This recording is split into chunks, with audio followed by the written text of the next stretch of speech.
In the 20th century, there have been colonial revolutions in many lands. Often they have been promoted and defended under the banner of freedom.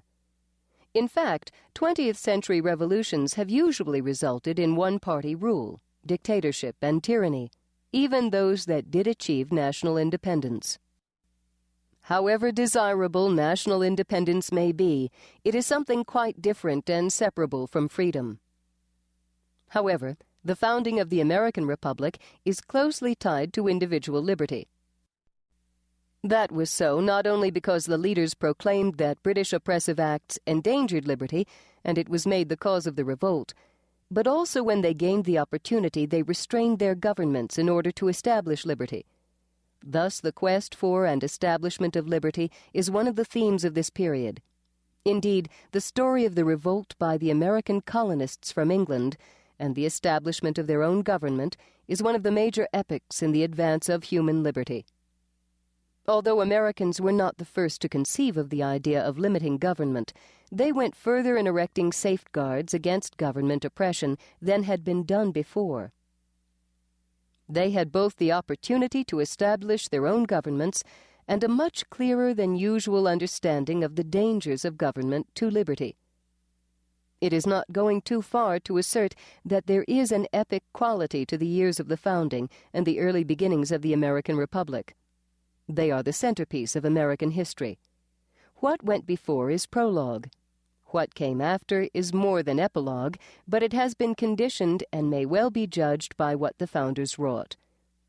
The political foundations of these United States were laid during these years, and the future course of America charted. Strip the years 1775 to 1825 from American history, and what went before and came after loses much of its meaning.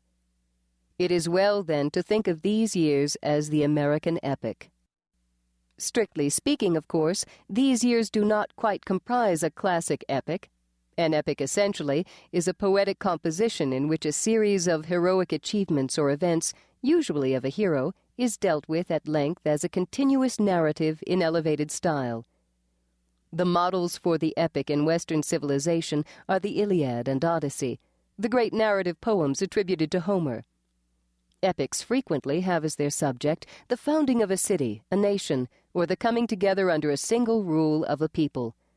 Most often they have to do with legends and myths, with early accounts of a people that go back before any precise historical record, accounts that were often passed along from one generation to another by word of mouth. But this serves mainly to point up the differences between the founding of the United States and most countries which had preceded it in history.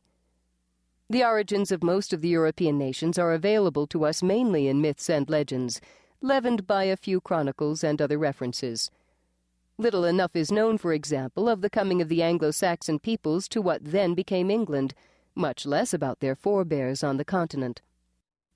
The establishment of English monarchy is, for us, a tangled web of chronicle, legend, lore, and historical glimpses of such shadowy figures as Ethelred the Ridiculous.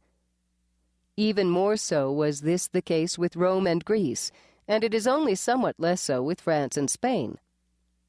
These United States, by contrast, came into being in what are for us modern times, with the abundant paraphernalia of literary records, events substantiated from many independent sources, minutes of meetings, court records, and printed books. There is not the slightest doubt that the familiar names associated with the founding of the United States belong to actual persons, and even the legends about some of them have been subjected to minute inquiries in later times. All this makes for rough going for epic poets, of course. Prosaic factual materials are not the readiest grist for the mills of poets. Heroes have great difficulty surviving the probing of their lives by modern biographical techniques. Elegant language requires an informing vision, which has not fared well since the onset of the naturalistic outlook in the 19th century. The prose of professional historians has replaced epic poetry. Irreducible facts which will stand careful scrutiny have tended to supplant elegantly worded narrative. We have, however, gained from that exact knowledge often at the expense of impoverishment of the spirit. Even so, There are the makings of an epic in the men, events, documents, and... To keep listening to this audiobook, I've left you a link in the description so you can do it, at no cost thanks to Audible's 30-day free trial.